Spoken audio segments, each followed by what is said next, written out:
I'm Jenny from the Missouri Star Quilt Company. We love our forums at the Missouri Star, and a lot of women get on there and talk about lots of different things, and one of those women was Shell Scraps. She had been over to Cozy Quilt Designs and seen a tutorial of something they called tube quilting. Well, I went over there and watched that and was pretty excited about it and wanted to try it myself. Her question was, could it be done with a regular ruler? So here's what we did. So the first thing we're going to do on this project is cut 2 strips of contrasting fabric 2.5 inches wide. So this would be a great project for a jelly roll as well. So we've done that, and then we're going to sew them together using a 1/4 inch seam. Okay, so we're going to sew these 2 strips together using a 1/4 inch. And we'll sew all the way down. Okay, so now we have your 2 strips all sewn together. You set your seam, and then you press to the dark side. Always to the dark side. Open that up, and these are cut the width of the fabric, by the way, 2.5 inches width of the fabric, sewn end to end. Okay, so now that we have these ironed and pressed and open, we're going to measure them and see how wide they are. They should come out to be 4 1/4 if you've sewn 1/4 inch, and these do. So what we want to do now is we're going to cut an additional strip of fabric that's 4 1/4 inches wide. And this will also be the width of the fabric, and it should be a lighter contrasting color. You can see that ours is beige, and it will pick up the red and green. And so when we put this together, you'll just be amazed at what happens. So now we're going to lay this on top of each other, and we are going to sew both sides of this a 1/4 inch seam and make a tube. Okay, so we place these right sides together, and we're going to sew a 1/4 inch seam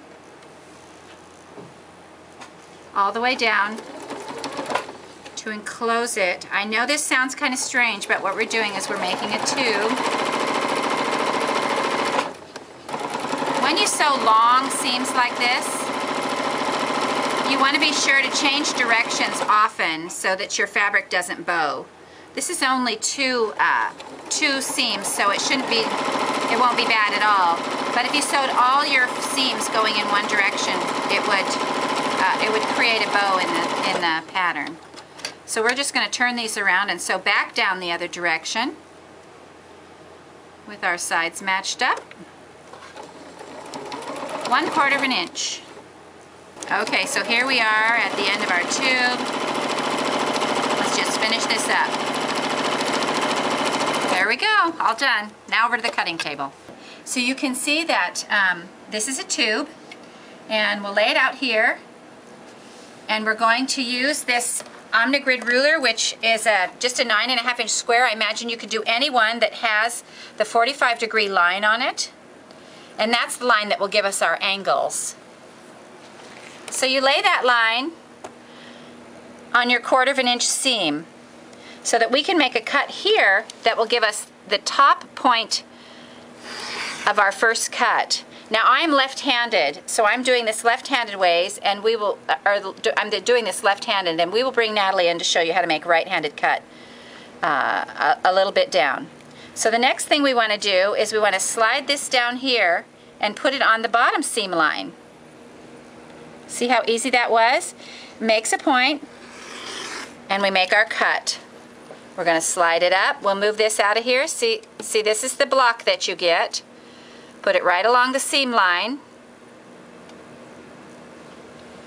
and we make another cut. This is going to be so amazing when you see what happens when we open these up. We'll finish cutting these, and really all we need is 4 for our demonstration. So this will be the last one we'll cut before the magic begins.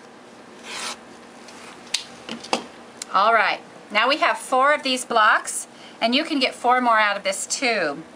When you open them up, this is what you get, a little piece of magic. Look at that. Now what's fun about this is because of the way they're cut, the entire center will be opposites. And so what you're making is a double hourglass set on point. How cool is that? Let's go over and iron these so you get an even better look. So we set our seams, and then we'll lift them up and press them over to make this lay flat.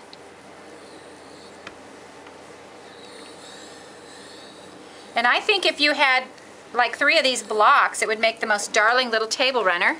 Okay, so here we are back at the cutting table with our nice pressed block, and we lay them out, and you can see once again that this is a double hourglass set on point. 3 of these blocks with a little 3-inch sashing around them would make the most darling table runner ever. Now we're going to have Natalie show how to cut it from the right-handed side, because it's basically the same idea, just takes a little bit different angle. So we'll have her come over and show that. Alright, the only difference between a left-handed and a right-handed cut is which side you start on. So we're going to do this from this side. Just the same as she did before, lining the 45-degree angle line up with your seam and making your cuts.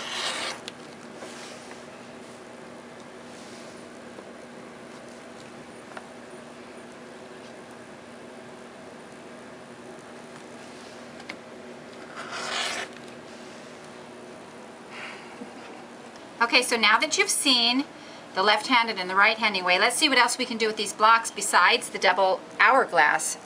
So we figure we can put them together and make the double square.